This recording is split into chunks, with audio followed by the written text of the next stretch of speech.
Hello, welcome everyone. Thank you so much for joining us today. I see some people are still joining, so we'll give it another minute before we get started, but thank you all so much for being here. Hello, welcome everyone. We're giving it just another minute before we start. We're really excited to see you all here today. Thank you for taking the time.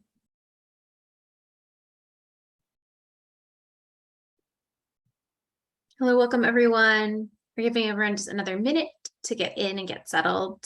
We're excited for you to all be here today. Okay, I see the numbers have started to trickle down a little, so we'll go ahead and get started. Hello, welcome everyone. Thank you so much for joining us today. My name is Allison Weiss, and I'm the Associate Director of Corporate and Executive Education at the Brown School of Professional Studies. We are so excited that you are joining us today for a highly interactive masterclass on sustainable investing. Today, we have two goals for this masterclass and what we hope will be future offerings of masterclasses as well. Our first goal is that we want to connect you to the latest and greatest research and thought partnership that is coming from Brown University and topics that really matter to you. And so we're really excited to be able to give you a high-level overview of the trends of what is happening in sustainable investing right now, which is a topic that is so relevant right now. And then our second goal is that we would like to learn from you if there's interest in learning more about this topic through a short course that we could launch as a result of your interest. So at the very end of this session, we're going to have a short poll question to ask you if, now that you have learned a little and gotten a little bit of information, if you would like the opportunity to continue your learning journey with us. So preview of what's to come at the end. And Cary, if you don't mind advancing the slide. As I mentioned, this is very interactive and we want to hear from you. So please submit your questions throughout. Don't wait until the end. If you click on the bottom bar of your Zoom webinar, you're going to see a button that says Q&A. And there's a lot of people on the call today, which is so exciting. So please do submit it through the Q&A field, not the chat field. I'll put it all in one place and I'll be able to monitor it throughout. And I'll ask your questions to Cary at the end. So with that being said, I'm really excited to introduce Cary to you all today. Cary Krosinsky is an educator, author, and senior advisor on sustainable finance. He teaches at Brown, Yale, and New York University, and he has a lot of expertise in practical application as well. He was a member of the New York State Common Decarbonization Advisory Panel, which informed the 2019 Climate Action Plan. In addition, he's the author of several books and articles, and he has been a consultant on advising large global asset owners in sustainability strategy. Welcome, Cary. Thank you so much for joining us today. Great to be with you, Allison. Thank you so much for having me. Really excited to be with all of you, and actually welcome back. So for those of you who were former students, I know we have some of those on the webinar today. Welcome back, and welcome to those who were only first meeting. This is a really important time. Because there's, we're sitting here in southern New England, seeing the remnants of Hurricane Ian play out. And it's just a big question as to how do we actually solve climate change? How are we really going to do that? So let's get into it right away.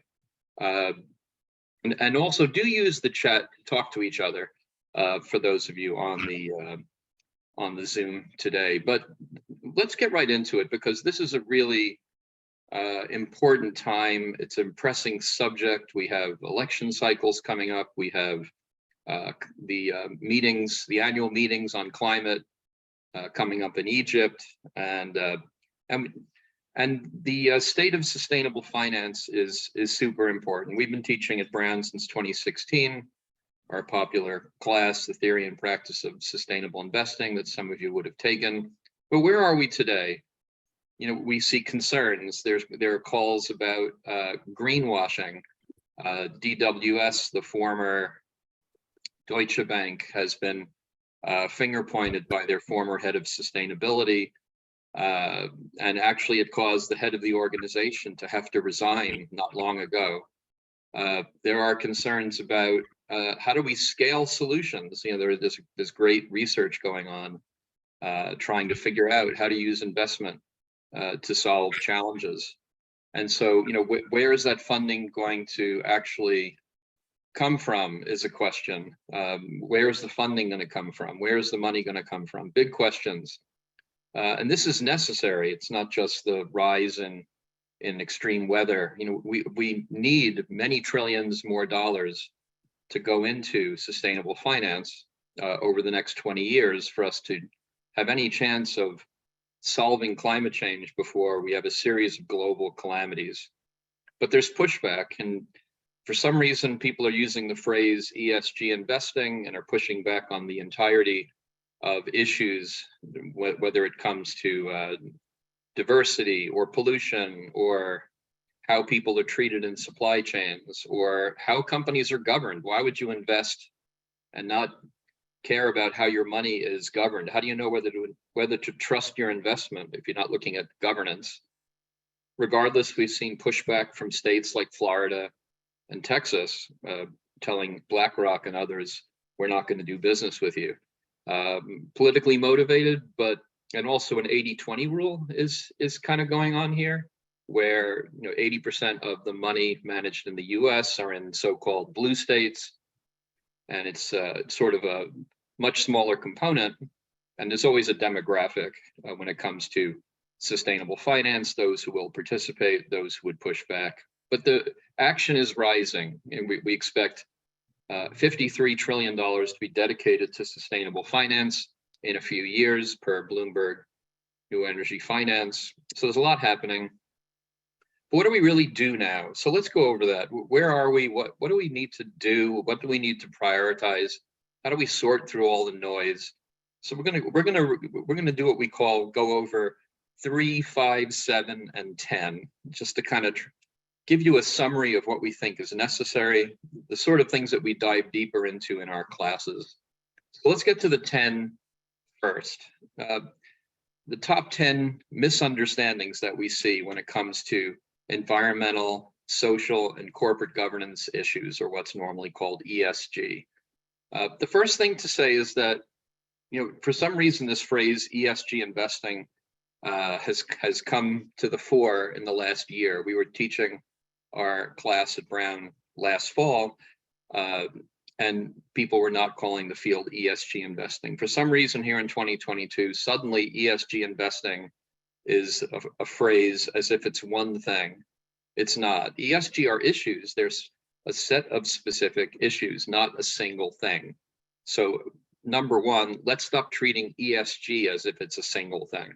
Number two, sometimes ESG data can help, but we have to be more specific as to how. For example, the available ESG data that you might gain access to from one of the providers is a useful potential pool of red flag indicators on corporate behavior. But that's number two. Number three, there's a history here of ESG data kind of being oversold as a panacea to solve whatever challenges that you face. If you care about climate change and you go to an ESG data provider who wasn't profitable as an organization, they would say, sure, we have something for you. Take it, have this and just pay us $20,000 a year, and it'll solve all your problems. Of course, it's not the reality of the situation, and we go into quite a bit of detail in our classes. What is data good for? What is it actually not telling us as well? And the same with standards, number four. Standards can help, they're emerging, they're a work in progress, but they also need to be clear on what they are and are not, and what they can and cannot do. Can the idea of materiality alone help solve climate change? The efforts coming out of SASB and the International Sustainability Standards Board, which is a work in progress, look backwards typically at what was material. Well, climate change will be material in the future. So only looking backwards isn't necessarily going to provide everything that you need to know. We need to look forward and figure out what do we need to do next. And that isn't always something that we can learn from past performances. And the same is true of the Task Force on Climate-Related Financial Disclosure, or what's known as TCFD. I'm going to try hard not to use acronyms without describing what they are. And this is a call for corporations and investors to disclose their physical and transition risk from climate change. Useful, but insufficient for solving climate change, again. So we have to put all of these efforts into the right context to understand what they are doing and what is sufficient and what is only a step in the right direction. With that in mind, number 6, we also welcome increased disclosure requirements. The SEC has a proposed climate risk disclosure rule out, and we very much encourage that, as well as the SFDR in the EU. Now, these are works in progress. They have strengths and weaknesses, but what we're finding is that the potential for more transparency encourages more action, more strategy considerations by companies, by investors. So disclosure and transparency, very important. We're seeing that with methane emissions. They're 5 times higher than people understand. And there's actually a financial exposure to that sort of effort, and there'll be reports on that coming out soon. And the same is true of commitments. We've seen large pension funds and others commit to net zero without necessarily knowing what that is, or even corporations like Microsoft have made commitments to taking every molecule of carbon back that they've ever emitted. But they've learned, and a year after making that commitment, Microsoft helped publish an article in Fast Company saying we need a better definition of net zero. And so this is still a work in progress, but it's a good thing. It creates a little bit of a North Star for countries as well to try to figure out what they need to do over the decades to come. Number 8, sometimes investing can help when it comes to these issues, but not always. So we have to be clear about that and investigate it, which we do in our classes, and see when is it that investing can actually solve problems and when is it just a phrase. And we have to be very clear about that. And that leads to number 9, accusations of greenwashing. I think they're a good thing, because if we're not making a meaningful change, making a meaningful difference with our investment dollars, then what are we doing? So these are good signs of progress, as it helps encourage authenticity and actually helps encourage the development and scaling of solutions that will make a meaningful difference in people's lives.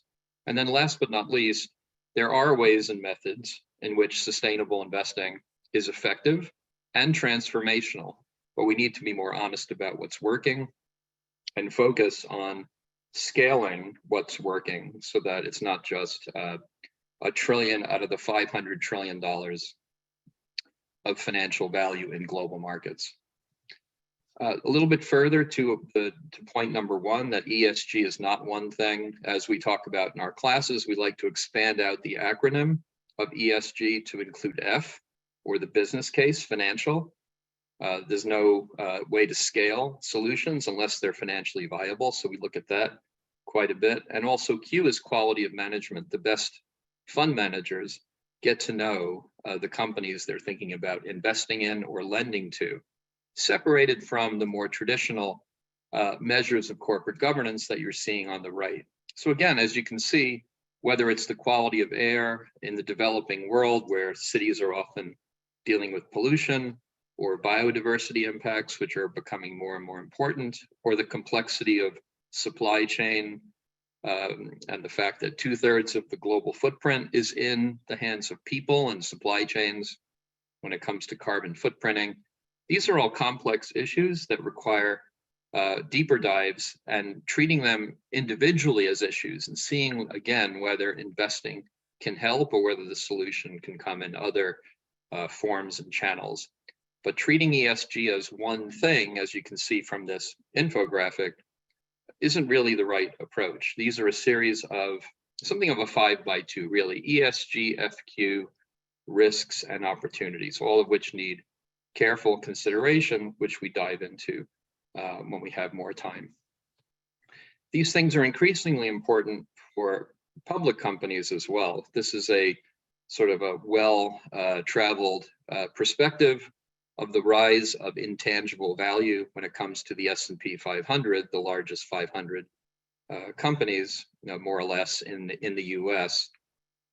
Obviously, the U.S. markets dominate global markets these days when it comes to just financial success. And Ocean Tomo has estimated that up to 90% of the S&P 500's value now comes from outside traditional tangible financial measures. And so when a company fails on ESG issues, it can damage their financial value. We've seen this over and over again. Companies like Nike, which had child labor concerns, BP with the Gulf of Mexico incident, Volkswagen with the emissions scandal. These companies lost half their value, and a lot of it had to do with reputation risk. And we've had students study how discounted cash flow models get destroyed when companies get ESG wrong. So ESG issues and managing for them is already deeply embedded in company value as a result. And to preserve that value, better management of these issues is an imperative.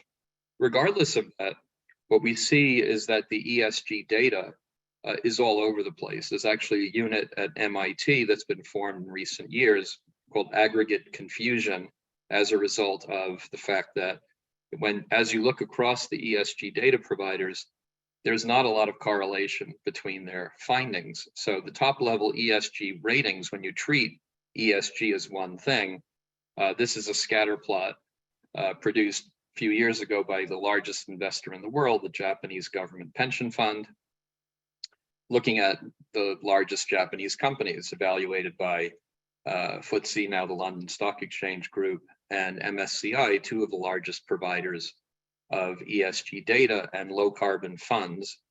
And the data was literally all over the place. And we see this again and again as we review ESG data, a lot of it being actually free on the internet now. There's not a lot of consistency, and most of this information is point in time and not really telling you all that much about the decisions you need to make. So how do you make better decisions as an investor when the data is all over the place? Becomes an issue. And what we think is really important, whether it's evaluating companies or investors, is process. Sir Ronald Cohen, one of the grandfathers of impact investing, says we need to consider not just risk and return, but also impact. And I would suggest that another missing dimension is time. We need to measure ESG over 2 points in time, or impact over 2 points in time, and see whether we've made a meaningful difference in the interim. And so what becomes most important is to evaluate process and to see whether process is leading to success. And so one way to do that is to look at what investors are actually doing. And this is the 7 of the 3, 5, 7, 10. We've covered the 10, this is the 7. But basically, again, ESG investing is not one thing. Instead, we have 7 different distinct approaches when it comes to trying to tackle sustainability challenges. We have negative screening, which is how the US sustainable investing world started some 2 generations ago in the 70s. Taking a values first approach, you see that today with calls for divestment. In the UK, it's called ethical investing. Sometimes you have religious mandates being applied. So a lot of the money that is measured by those who try to figure out how big is this market. Just tell me what you don't want me to invest in. Let me get on with my work. And then the polar opposite, some of the things we do in our classes, building portfolios with students, is to look at how to connect sustainability to financial value so that we're actually maximizing financial returns. And that can be taken up by any investor, like New York State Common, who was mentioned earlier, that we're an advisor to. Any large asset owner, there's about $50 trillion amongst pension funds and sovereign wealth funds, can take up positive best-in-class approaches because they don't sacrifice financial returns. So we have a lot of time for this theme, and we very much look at this in our classes. generation investment management, a classic case study that we teach from. So those are two completely separate strategies. Separate again is impact investing, often private investment that tries to help people, those less well off, come out of poverty, to help local communities. That's about $1 trillion at this point, and a lot of interesting research going on to try to figure out how to move this into becoming a more meaningful part of the global economy. Thematic investing, a lot of action here, renewable energy project finance, a big focus, about $1 trillion a year, green bonds. We need to try to scale that up so that all of that progress we're tracking closely. ESG integration is just taking data and trying to figure out ways to use that. It's certainly the choice of the largest financial institutions, and this is where we're seeing greenwashing concerns. The SEC investigating DWS. BlackRock has been pointed at by former employees as well, although they are continuing to work on these issues while juggling pushback from Texas and beyond. So a lot of complications there. Shareholder engagement, being a responsible investor and developing relationships with the companies you own, that's been at an all-time high. And then minimum standards, which we have a lot of time for and actually suggested to Comptroller DiNapoli as a way to bring divestment and engagement advocates together. If you visit a restaurant in New York, in Manhattan, it has a letter on the window. It tells you whether the food is safe to eat, but we don't have that in investment. So it's great to see that start to emerge. So 7 different themes. ESG investing is not one thing, and this is some of the important starting point thinking that we encourage in our classes. An example would be of that second pillar, the Parnassus Endeavor Fund. We actually partnered with this fund when in 2016, our class helped choose a partner for the Brown Endowment for donors who want to give back to the university and invest in a sustainable manner. And this is a fund that has outperformed financially over time, investing in US companies that are the best companies to work for working mothers and have outstanding workplaces, formerly known as the Parnassus Workplace Fund. So you can invest in sustainability and impact issues and outperform financially. And we go over quite a few examples of this in our classes, as some of you will know. We also build portfolios in our classes. So back when we first taught at Brown, our undergraduate class built a 5-stock equally weighted portfolio that you're seeing the ticker symbols of there: 3M, Alphabet, Applied Materials, Xylem, and Hannon Armstrong. That fund went on to financially outperform just about everything for years. And this happens a lot in our classes. We develop sustainability and financially viable portfolios. They do quite well. And so it's great to see those things emerge. And while it's an academic exercise, it's proof that you can invest in sustainability and not lose money. This for us is an important pillar of the 7 to focus on. These value first investors, when they take an expert approach, they largely do outperform benchmarks like generation. And actually, it's not well understood. A lot of people still think that you're sacrificing financial returns when you consider ESG issues. And the techniques for evaluating companies are a work in progress. Again, evaluating process and evaluating corporate and investor transformation being an important aspect of the work that still needs to be done. And we also need more green, social, and sustainable bonds. A lot more is happening. We need more. Definitely more renewable energy project finance and more creativity and solutions when it comes to things like nature and social impact. We need to figure out how to scale these solutions so that there's more money for the low carbon transition. We're at least 3 times underinvested, and we think that's a really important area to focus on. We'd love to bring a conference together at Brown on that subject. That would be a North Star goal to see happen. And we need more confidence and integrity in the market. There needs to be more transparency about what investors are doing and verification for the information that's used. So we're not anti-ESG data, We need to make sure that it's correct, that it's telling us the right story, and it's helping us make better decisions. And we also need more applied systems thinking. It's always a focus of our classes. And we need accelerated transformation across asset classes and a different focus for regions. What looks like best practice in the West isn't exactly what's needed perhaps in, say, China, where we spend a lot of time, and India, which is rising up economically, and the rest of the world. So we need to adopt for local realities as well. But there is a lot happening. For all the pushback that we hear about, Climate Week in New York wasn't that, there weren't a bunch of new reports and acronyms released as usual. Norges Bank is the second largest fund in the world, over $1 trillion. They released a climate action plan. It got very little press. They're a member of a closed group of asset owners that we curate called the Asset Owner Society. So there's actually a lot happening, and it isn't always what makes it out into the news, even in the industry.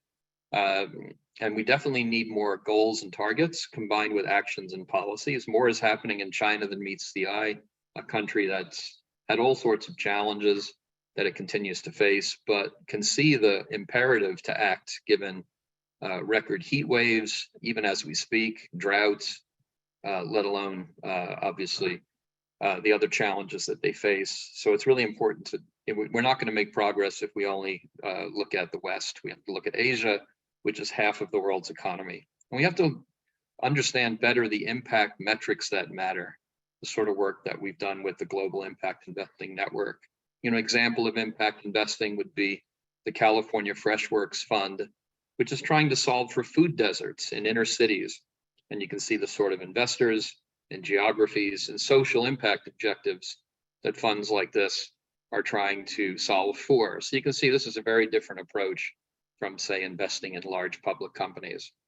And so the question becomes, how do we reach a majority of global investment, now about $500 trillion across asset class? We did a paper on this in 2015, the value of everything. It was about 450 trillion at the time, now 500 trillion.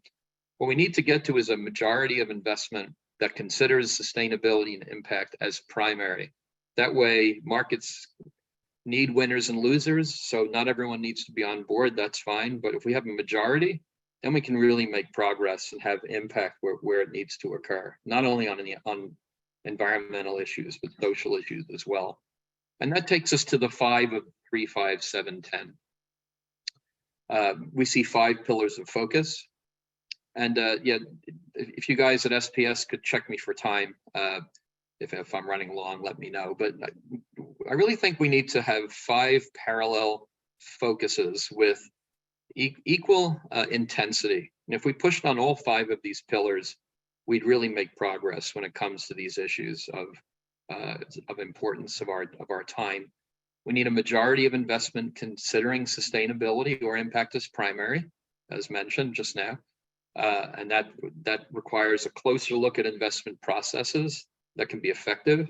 We also need scaling up of corporate transformation with better strategies. I'm an advisor to a firm called Signal Climate Analytics that's doing that work on the corporate side. We've done that work on the investment side with some recent students called Real Impact Tracker as well. So we need to kind of push hard on investment, hard on corporate change, and also in parallel, innovation. So climate tech VC, there's $40 billion of new capital that's gone into that space in the last year or so alone. So we need to run those 3 pillars. And then we need a global consensus to emerge to act globally. Excuse me, we need people to agree on what we need to do and to change their consumption behavior accordingly and to vote accordingly and to have that majority emerge. And once we have that, then we can have policy. Policy is great, but that requires this consensus in order for that policy to stick. So if we had this sort of an agenda, then we could really make the progress that we seek. And so what can academic ecosystems like those here at Brown do? We actually helped create the Climate Tech VC newsletter by introducing the amazing Sophie Purdom, who graduated in 2016 and brought me into Brown actually originally, and has emerged as a leader. I introduced her to Kim Zhu, a recent student friend, and the two of them have made a really big deal out of their free newsletter with over 30,000 subscribers, and they've come on to dominate that field. And then definitely subscribe to that free newsletter if you haven't. Excuse me, they're good friends and sort of amazing students that can emerge from an institution like Brown to go on to do big things. Or Invest NYC is a effort that was led by a recent Brown student, Ella Warschauer, in 2017, who was our TA back then, led a team to help investigate and create a white paper, which we'll talk about in a second. Or ESG Plus, creating frameworks for Asia, which take into account the local differences. So Brown can do research, Brown can bring people together. Leaders come out of Brown, as I'm sure many of us know.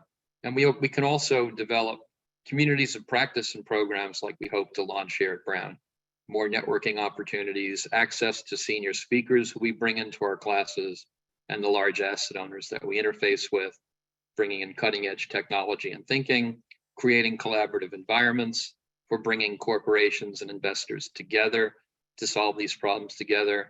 We've done training for large development banks and other leading global organizations as well.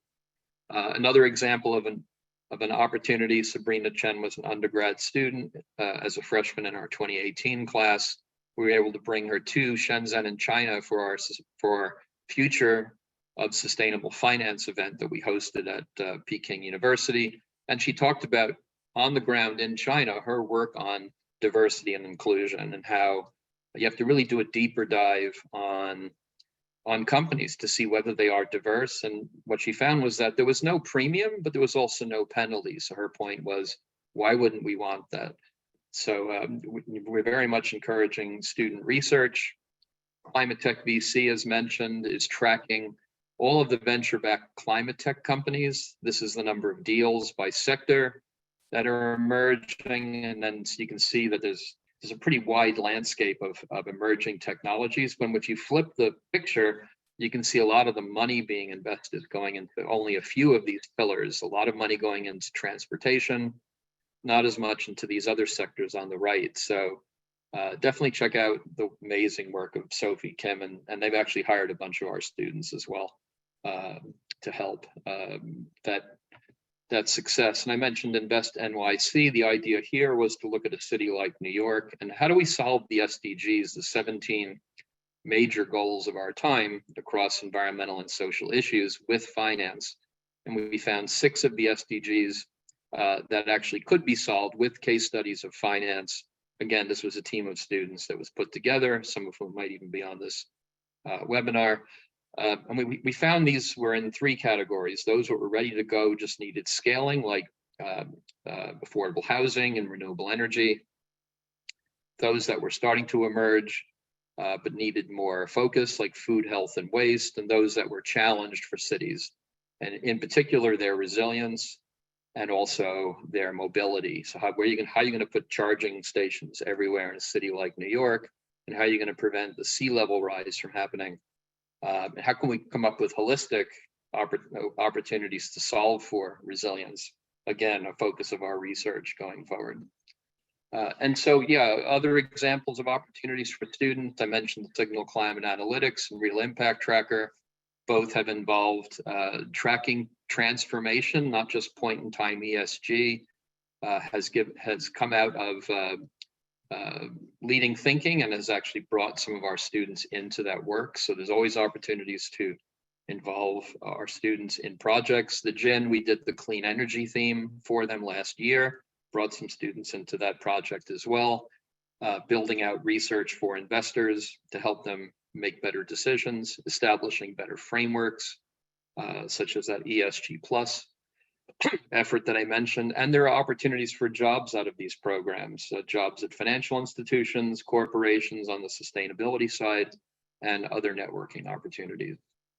Finally, the 3 of the 3, 5, 7, 10. What we need are intentional transitions. Transition finance is a big buzzword. How do we do that? We really need a set of hundreds of country-specific roadmaps. What we did training for the Inter-American Development Bank. There are 26 member nations. each of those countries needs a different plan. How are we ever going to solve for Indonesia when that island nation has coal as the cheapest option, and they're starting to work on it. And so we need country by country specific focuses with pathways to scale, adequate case studies that can be scaled for purpose. So we need to really figure out what we need to do and what's working, and then how do we scale that? Where's the money going to come from? These are big questions. And then have this global consensus come together for this roadmap, for these roadmaps, for this scaling, so that we can actually gain a majority who want this action. So, transition finance, transitions more generally, these 3 steps would be the steps that we'd like to see taken, and more research is necessary and essential. And we have to definitely also recognize that we kind of have the ESG data conversation backwards. It's not create an ESG database and figure out what to do with it. Rather, we need outcomes. Outcomes come from scalable case studies of what's working. It's been a focus of our events for the last 5 years. And also ESG data is useful, but as mentioned, as a set of red flag indicators. That's actually a useful thing. Companies know if they're being watched. They can only get away with so much. Transparency is quite helpful in that regard, including on commitments, but they can't be just vague. They have to be specifically tied to actions and targets.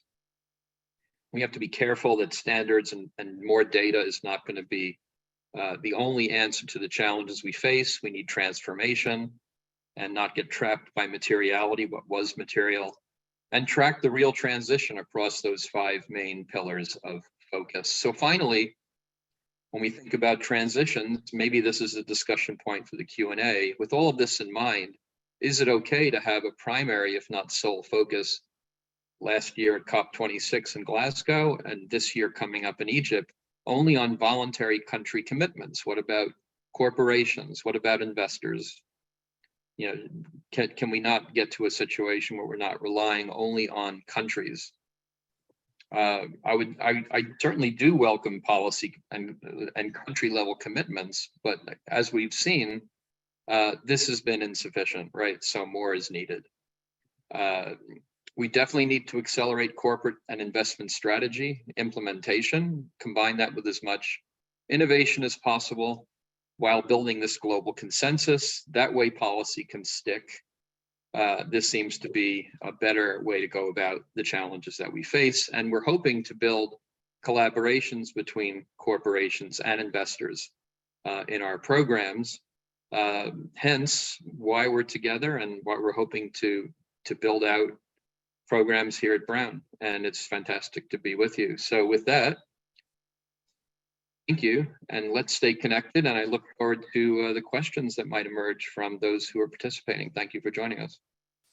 Thank you so much, Cary. This was an incredible presentation, and I know that I learned a lot, and I can tell that our participants have also learned a lot because we do have quite a few questions for you. And so I want to encourage everyone, if you have additional questions to add, please do so now. You can click on the bottom bar of your Zoom webinar and click on the Q&A bubble and enter your questions there. And as we are getting more in, I'll go ahead and start with the ones we've gotten so far. We have a few questions about definitions. And so a few different people have asked the questions if you can define what DWS, BNFF, and FQ in the ESGFQ mean. Okay, let's take those one at a time. DWS is actually the name of an organization, so it's actually the name that Deutsche Bank typically goes by now on the fund management side of their business. So it's in effect the old Deutsche Bank asset management.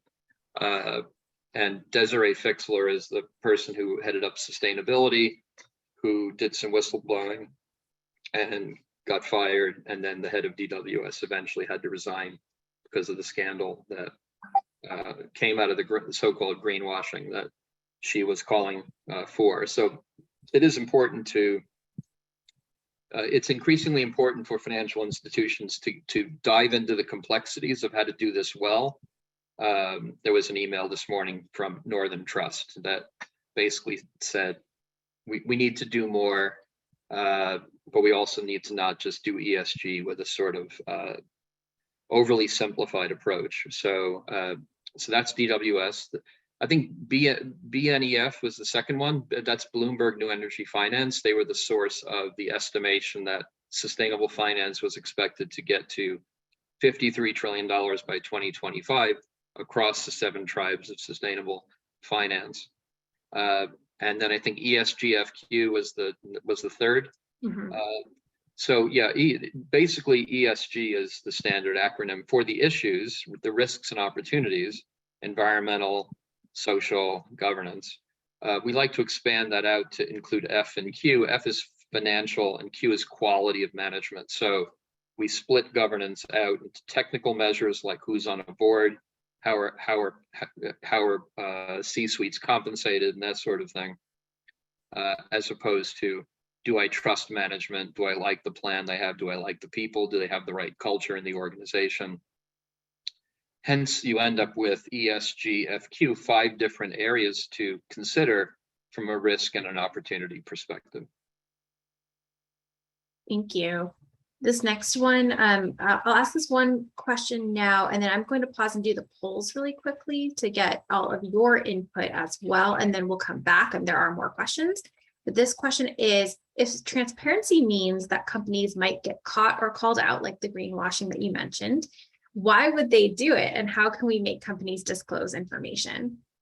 Yeah, that's a great question. So we are in an age of increasing transparency almost by default. We have satellites flying around looking at factories and facilities, seeing whether companies are actually disclosing accurately. So we are also in the age of big data and AI, machine learning. So increasingly, it's just going to be harder for companies to quote unquote get away with not disclosing things that they're doing. So the opportunity is to be honest and disclose it, and to do it with integrity and with verification and assurance, so that you're going out in confidence with the situation. Sure, whether you're an investor, this question actually came up in my brand class last night from a student as well. If you're an investor in a corporation, you might not want to be honest and kind of hide things under the carpet. That's certainly the old way of doing business. Increasingly, that's going to be a challenge. And so if you get caught out, this is what happened to Volkswagen, it's what happens to organizations. If you're not careful and you don't manage for these issues well, you end up getting dinged on your reputation. You're being dishonest, you're misleading the public, you're misleading your clients. You can even get sued for that. So the opportunity is to be transparent and to show that you care and to actually show what you're doing about it. But it is a great question, and it's kind of one of the paradigms of our time in an age of increased transparency. Thank you so much. So I'm going to pause quickly to ask for all of you to give us some input. So, Cary has been answering your questions, but we have a few questions for you. So I'm going to launch a poll. You should be able to see the poll on your screen now. It's just 3 questions. As I said at the top, one of our goals in giving this masterclass is to find out from you what your interest would be in taking a course that is on sustainable investing. So this would be a longer course where you would get to dive more deeply into some of the topics that Cary has already covered today, and some topics that we didn't have time to cover yet today. And so if you look at the screen, there's a poll on your screen right now. The first question is asking, just would you be interested in taking a short course, which would likely be between about 5 to 8 weeks long on this topic, yes or no? And for that one also, if you think a colleague would be interested, that is please put yes for that as well. For number 2, we are asking you what the best time of day would be for you, and that can be a multiple choice, so you can click all that apply. And please do calibrate your answers in Eastern Standard Time so that we're getting a standard answer across everybody and we're able to offer it at the right time for you. And then our third question is asking what tuition is accessible to you or your employer if you work in an organization where tuition assistance is available to you.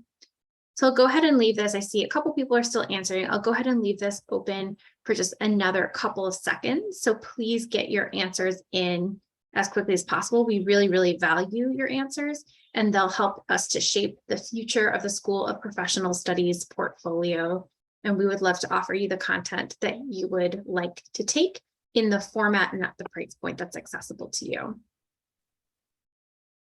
Okay, looks like we have a critical mass in already, so thank you so much. I'll go ahead and end the poll.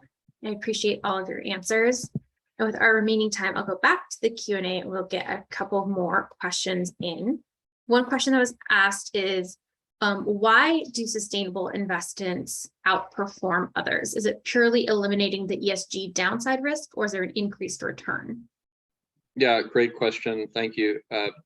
It's really interesting. So, excuse me, if taking the ESG data that you could buy from one of the providers, the major providers are MSCI, Sustainalytics, increasingly others are emerging like Bloomberg, ISS, S&P. If their data led to financial outperformance, but taking that data and pressing an easy button, you'd know about it. They'd be screaming it from the rooftops. You haven't seen that. And that's because it doesn't lead to outperformance on its own. These sort of simplistic approaches that look at ESG at a point in time. If you look at some of the largest standing funds, I don't need to mention names, but there are a few fund managers going all the way back to the 1970s, now 2 generations ago. And their longest standing funds do not outperform benchmarks. So that means that to do this work well, you need to do your homework. You need to apply expertise, your own thinking. You need to get to know the companies that you're thinking of investing in. And the good news is that there are literally dozens of these fund managers emerging who are outperforming over time by combining ESG issues with expertise. So this is true of Generation Investment Management. This is true of Parnassus, who I mentioned we partnered with the endowment. A great example would be Stewart Investors. They have a website that you could look at where they make all of their holdings transparent, all of the reasoning, and it's all right there. And so they're completely transparent. Each of these investors manages between 25 and $50 billion. So they've grown up, they've attracted assets because they are managing to financially outperform against benchmarks over time, unlike the more sort of simplified ESG ETFs or passive, these passive approaches have not emerged in this field as much as active opportunities. It's kind of the opposite of what's happening in so-called mainstream finance.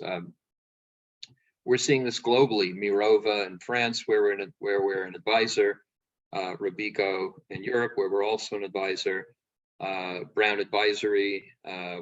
These are all firms that have attracted tens of billions of dollars. Calvert, now part of Morgan Stanley. Over and over again, we're seeing investors trying to take a more sophisticated approach, considering the business case, getting to know the opportunities, and that's where we're seeing tens of billions of dollars transfer.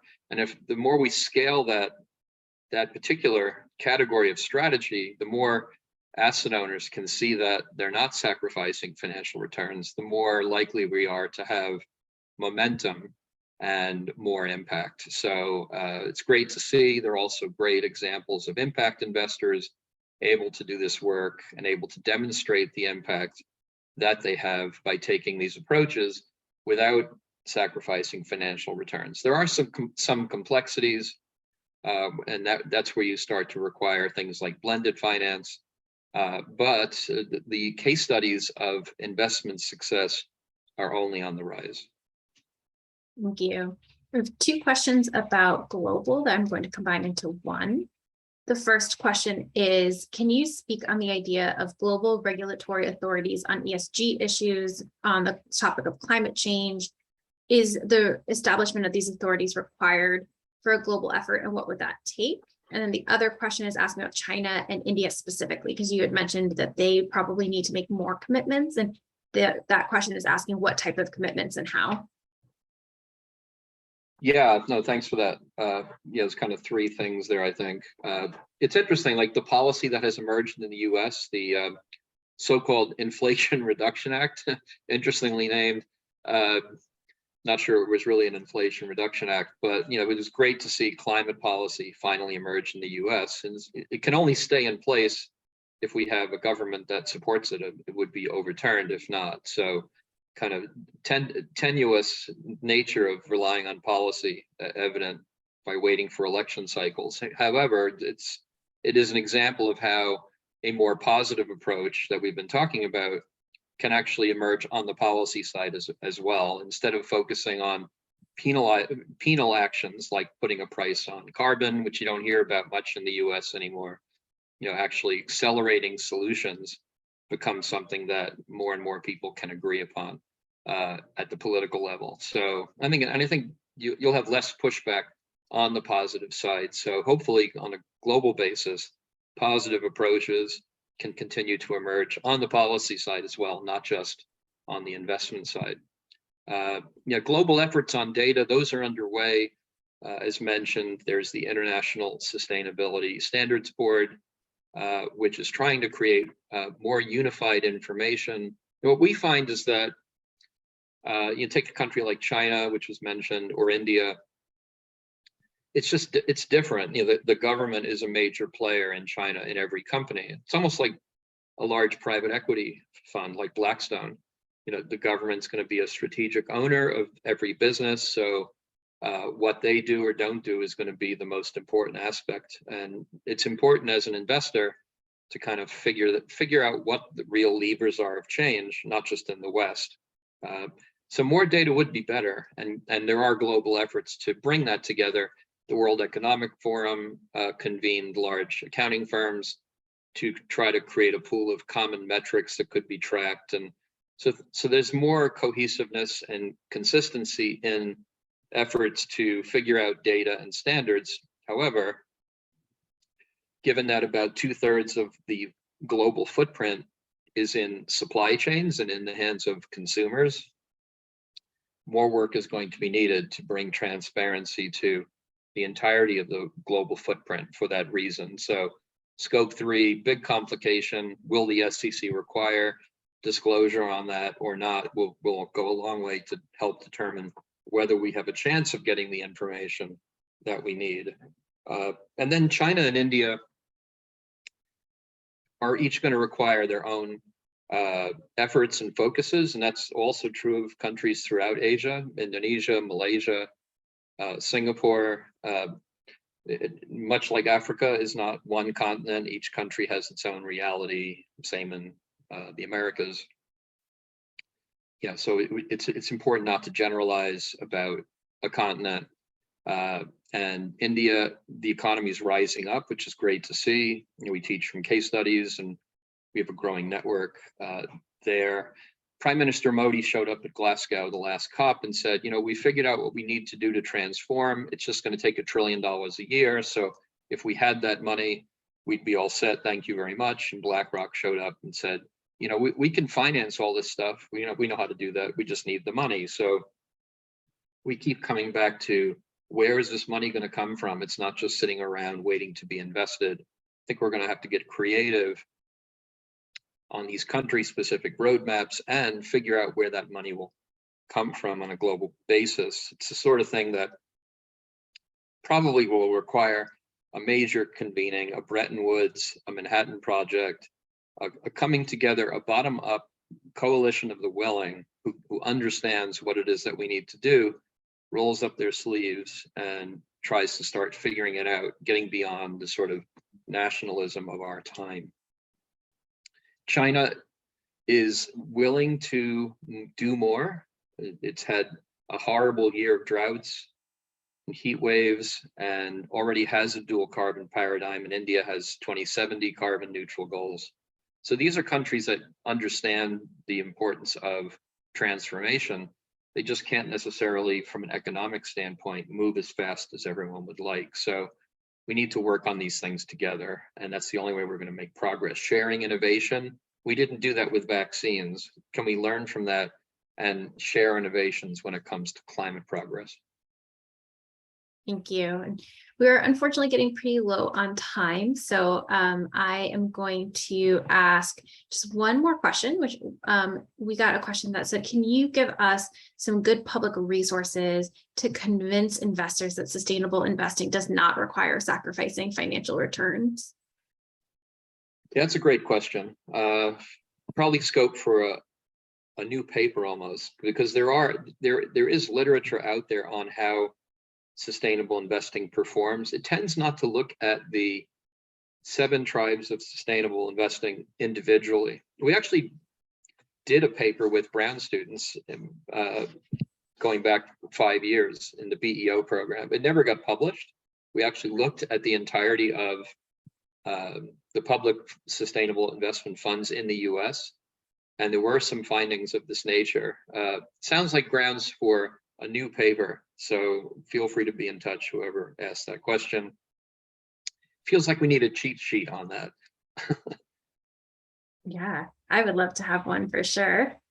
Well, thank you so much, Cary, and thank you to everyone who joined us today and asked incredible questions. There were even more amazing questions that we didn't have time for, but they showed the level of interest and thought that all of you have put into this topic of sustainable investing. And so we will be reviewing your poll responses, and we hope that we're going to be able to provide you a pathway to learn even more deeply about this topic with Cary and with the School of Professional Studies. So thank you so much for joining us. We'll be in touch with you about next steps, both in terms of future masterclasses that we'll offer and also in terms of the future of what a short course in sustainable investing could look like. Thank you all so much. Have a great rest of your day. And also follow up with the recording, by the way. Thank you so much. Take care. Bye.